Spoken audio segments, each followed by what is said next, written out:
పొద్దున్నుంచి సాయంత్రం వరకు ఉపవాసం ఉంటాం కదా, సాయంత్రం భోజనం చేస్తాం కదా ఈ కార్తీక మాసంలో గాని, అలాగే పండుగలు పబ్బాలు అప్పుడు ఉపవాసం ఉంటే మరి పగలు పొద్దున్నుంచి భోజనం మానేస్తే పగలు పళ్ళు తీసుకోవచ్చా, అల్పాహారం తీసుకోవచ్చా అని అడుగుతున్నారు.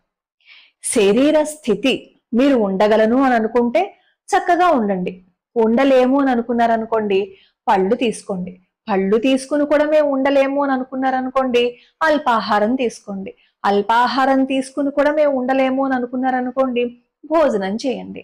ఉపవాసము అంటే భగవంతుడికి దగ్గరగా ఉండడం కూడా.